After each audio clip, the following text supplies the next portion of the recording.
మీరు మహిళల్ని వేధించే వాళ్ళ మీద ఎటువంటి కఠిన చర్యలు తీసుకోకపోవడం వలన మహిళల్ని వేధించినా ఈ కూటమి పాలనలో ఎటువంటి శిక్ష ఉండదు అని ధైర్యంతో మరింతగా మహిళల్ని వేధించడం, హత్యలు చేయడం, అత్యాచారాలు చేయడం పెరిగిపోయిన పరిస్థితి మనం చూస్తూ ఉన్నాము.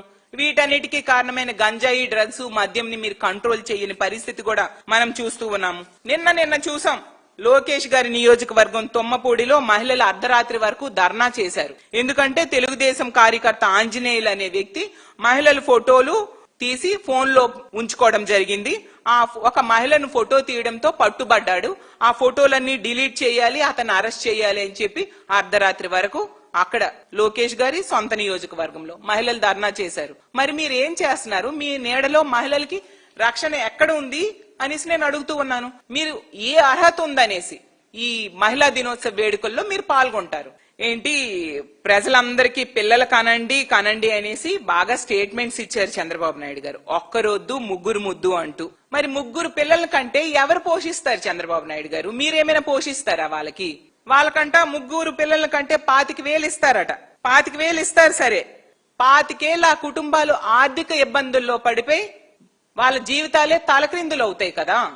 ఇప్పుడున్న పిల్లలకు గాని విద్యార్థులకు గాని వాళ్ళకి ఇవ్వాల్సినవేవి మీరు ఇవ్వకుండా 20 నెలల్లో ఎంత దారుణంగా వాళ్ళకి మోసం చేశారు. ఈ రోజు తీసుకుంటే తల్లికి వందనం ఎగ్గొట్టడం జరిగింది. మొదటి ఏడాది ఎగ్గొట్టారు, రెండవ ఏడాది అరకొరగా ఇవ్వడం జరిగింది.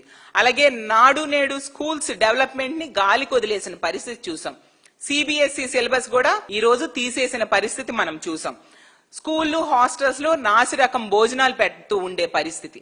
అసలు ఈ రాష్ట్ర చరిత్రలో ఎన్నడూ లేనట్టుగా 9 మంది హాస్టల్స్ లో ఉండే 900 మంది విద్యార్థులు హాస్టల్స్ లో ఉండేవాళ్ళు నాసి రకం భోజనం తినడం వలన హాస్పిటలైజ్ అయ్యారు. వాళ్ళ ఆరోగ్యాలు దెబ్బతిని హాస్పిటల్ పాలయ్యారు. మీరు ఇంకా కొత్తగా పిల్లల్ని కనేసి వాళ్ళని ఎలా పెంచమంటారు? అలాగే తీసుకుంటే కాలేజ్కి వెళ్లే పిల్లలకి ఫీజు రియంబర్స్మెంట్ ఇస్తున్నారా? అది ఎగ్గొట్టారే. మరి ఎలా చదివిస్తారు తల్లిదండ్రులు వాళ్ళని? అనారోగ్యం వస్తే వైద్యం చేయడానికి ఆరోగ్యశ్రీ లేకుండా ఈ రోజు చేశారే. మరి ఈ ముగ్గురు పిల్లల్ని కనేస్తే వాళ్ళకి ఏదైనా ప్రాబ్లం, హెల్త్ ప్రాబ్లం వస్తే వైద్యం ఎలా చేయిస్తారు? మరి ఏ మొహం పెట్టుకుని వాళ్ళకి ముగ్గురిని కనండి అని చెప్తూ ఉన్నారు. ఏమంటే నేను విజనరీ, ఇంకొక 20 ఏళ్ళు తరువాత కూడా ఏం జరుగుతుందో నాకు తెలిసిపోతుంది, అందుకే నేను విజనరీగా ఉండి అన్ని ఆలోచించి ముందే చెప్పేస్తాను అని చెప్పారు. మరి 20 ఏళ్ల క్రితము మీరేం చెప్పారు? ముగ్గురు పిల్లలు, 2 పిల్లలు వద్దు, ఒక పిల్ల లేదా 2 పిల్లలు చాలు అని చెప్పిన పరిస్థితి మనం చూసాం. అంటే దీన్ని బట్టి ఏమర్థమవుతుంది? 20 ఏళ్ల క్రితం మీరు చెప్పిన మాట ఈ రోజు మళ్ళీ మీరే మార్చి రివర్స్ లో చెప్తూ ఉన్నారు. దాన్ని బట్టి ఈ రాష్ట్ర ప్రజలకు అర్థమైంది మీరు విజనరీ కాదు, పాయిజనరీ అనే విషయం.